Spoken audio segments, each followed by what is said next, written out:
Praise the lord. ఈ రోజు దేవుని వాక్యము. దేవుడు న్యాయంగా తూచే దేవుడు. న్యాయమైన త్రాసులో ఆయన నన్ను తూచునుగాక. యోబు గ్రంథము 31వ అధ్యాయము 7వ వచనం. ఈ లోకంలో మనుషులు బయటకు కనిపించే రూపాన్ని, సంపదను, స్థాయిని లేదా పేరును బట్టి ఒకరిని అంచనా వేయవచ్చు.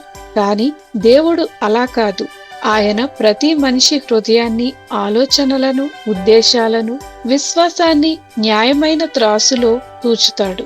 ఆయన తీర్పు ఎల్లప్పుడూ సత్యమైనది, నిష్పాక్షికమైనది, న్యాయమైనది.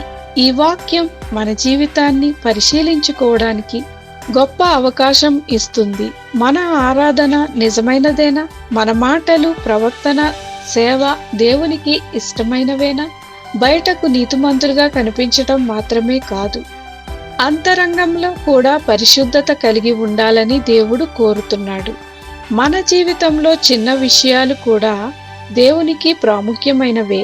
మన విశ్వాసం, వినయం, ప్రేమ, క్షమ, విధేయత ఇవన్నీ ఆయన న్యాయమైన త్రాసులో విలువైనవిగా ఉంటాయి.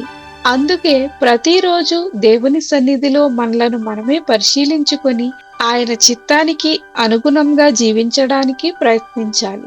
దేవుని న్యాయమైన త్రాసులో నిలిచే జీవితం గడిపినప్పుడు ఆయన మనలను ఆశీర్వదించి తన మహిమ కొరకు ఉపయోగించును. కాబట్టి మన హృదయాలు ఆయనకు సమర్పించి నిజాయితీతో, పరిశుద్ధతతో, విశ్వాసంతో నడుద్దాం. ప్రార్థన. ప్రభువైన యేసు, మా జీవితంలో నీకు ఇష్టం కాని వాటిని తొలగించుకొని నిజాయితీతో, పరిశుద్ధతతో జీవించే కృపను మాకు అనుగ్రహించుమని యేసుక్రీస్తు నామంలో ప్రార్థించుచున్నాము తండ్రి. ఆమేన్.